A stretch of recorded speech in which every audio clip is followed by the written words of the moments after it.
Terima kasih Anda masih di Kompas Petang. Saudara, Presiden Jokowi kembali menyinggung soal komentarnya terkait jalannya debat ketiga capres yang berlangsung Minggu malam. Jokowi menyatakan pernyataannya ditujukan untuk ketiga capres dan demi perbaikan.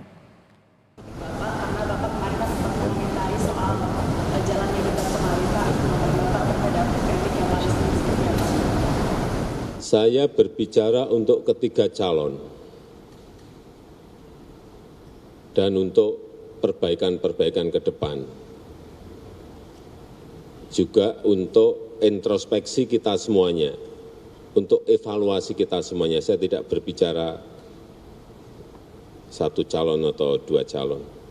Ya. Baik, kita kembalikan dialog kita sore hari ini. Bagaimana Pak Bestari menjawab statement dari Pak Wihadi? Pak Anies turut merasakan loh. Ya, bagian dari satu proses politik tentu ketika itu adalah Pak Prabowo selaku Ketua Umum Gerindra memang memutuskan mendukung Anies. Tapi bukan sendirian, di sana ada juga partai PKS dan PAN ya. Ya. Masing-masing partai politik pengusung tentu memiliki effort masing-masing lah. Pasti ada mengerjakan apa, siapa mengerjakan apa begitu.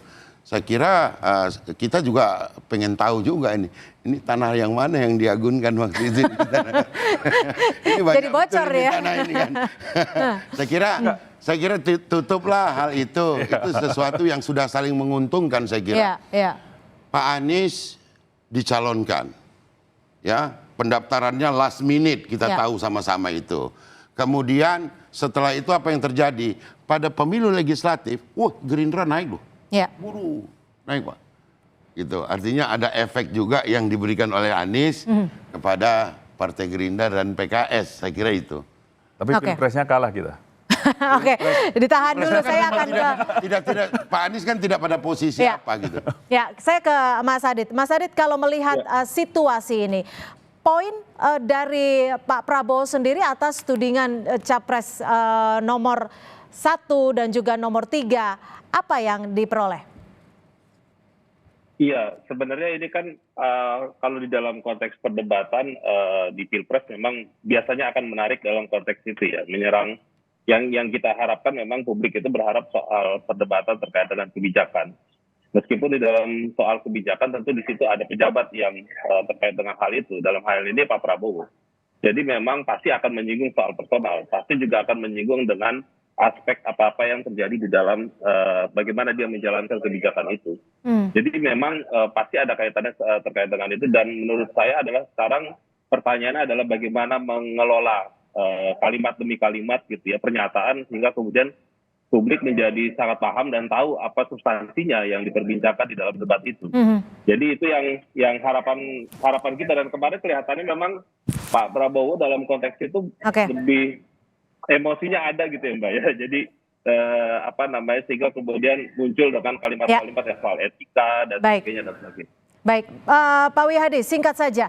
Sebenarnya apa yang ingin disampaikan Prabowo kembali menjelaskan 2019 lalu menjelaskan soal HGU dan kali ini juga menjelaskan soal HGU? Ya, karena apa yang disampaikan oleh Pak Prabowo tentang HGU itu adalah bagaimana itu adalah suatu usaha daripada Pak Prabowo dan tidak sendiri. Artinya di sini bahwa itu adalah satu perusahaan, ya kan? Jadi kalau itu dikaitkan itu murni oleh kepemilikannya Pak Prabowo sendiri, tentunya tidak. Kenapa hal ini tidak ada di LHKPN? Jadi LHKPN-nya Pak Prabowo itu sudah jelas, gitu kan? Asetnya di mana dan segala macam itu semuanya sudah terdata semua. Nah ini kan HGU itu kan dalam bentuk perusahaan, ya kan? Nah saya kira Pak Prabowo juga tentu menggarisbawahi bahwa itu tanah itu bukan milik pribadi Pak Prabowo. Bukan milik pribadi dan hanya digunakan itu untuk usaha. HGU. Dan bisa dikembalikan ke negara kapanpun dibutuhkan. Dikembalikan oleh negara dan minta negara selain. Baik, terima kasih Pak Wihadi Wianto, Jubir TKN Prabowo Gibran, dan juga Pak Bestari Barus, Jubir Timnas Amin, dan juga Mas Aditya Perdana, Direktur Algoritma Research and Consulting sudah bergabung bersama kami di Kompas Petang. Selamat sore. Selamat sore.